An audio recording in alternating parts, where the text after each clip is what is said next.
Горная Ингушетия. Южные границы Ингушетии обозначены горными вершинами, хребтами и перевалами, отделяющие ее от Северной Осетии, Чечни и Грузии. Горные районы республики не избалованы туристами. Не так давно Южная Ингушетия входила в число закрытых для посещения зон. Сейчас на всех пограничных постах усилена охрана, которая ведет тщательный досмотр и проверку документов. Если вы не являетесь гражданином РФ, вам придется получить специальное разрешение от ФСБ на въезд в регион. Благодаря такой бдительности приграничные области республики считаются самыми безопасными районами на всем Северном Кавказе. Гора Мат-Лам.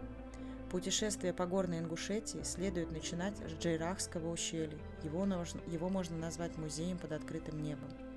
Въезд в ущелье украшают ингушские башни, стилизованные под древние и соединенные между собой перекрытиями в виде арки.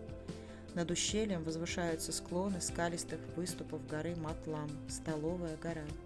Мат-Лам – одна из высочайших вершин Ингушетии, ее высота около 3000 метров над уровнем моря.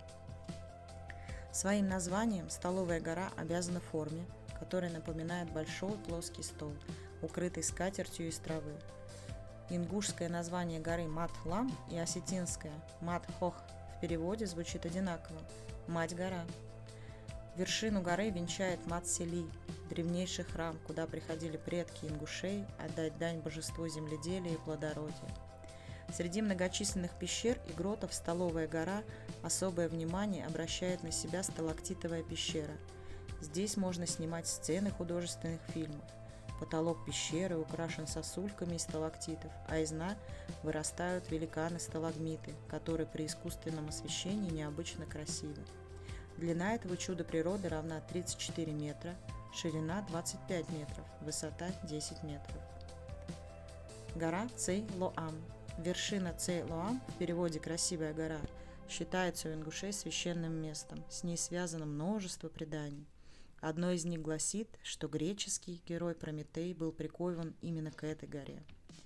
В давние времена ежегодно весной женщины собирались на этой горе, чтобы отметить женский день Буалам Дяла. Празднования начинались с посещения святилища бога Дяла, а заканчивались веселыми гуляниями и соревнованиями. Продолжались они 3 дня, и ни один мужчина не имел права в дни Буалам Дяла приближаться к вершине. Высота над уровнем моря горы Цей-Лоам составляет 3171 метр. Другое название вершины – Гайкомт. С горы можно спуститься в Асиновское ущелье, где текут реки Ассы, самой бурной реки Ингушетии, давшей название долине. Цей-Лоам – популярное место среди бейсджамперов. Именно здесь с 2014 года проводится фестиваль международного уровня по этому экстремальному виду спорта. Гора Шан. Шан в переводе с хайнасского языка – ледник. Вершина границы между Ингушетией и Грузией. Высота горы достигает почти 4500 метров, что дает полное право называть ее наивысшей точкой Ингушетии. Склоны Шан всегда покрыты снежной шапкой. Низкий температурный режим не позволяет ледникам растаять даже в летнее время года. На пике вам открывается изумительный вид на обе стороны сразу. Однако, чтобы покорить эту неприступную ледяную королеву, потребуется специальное снаряжение или транспортное средство, приспособленное к путешествиям в горах.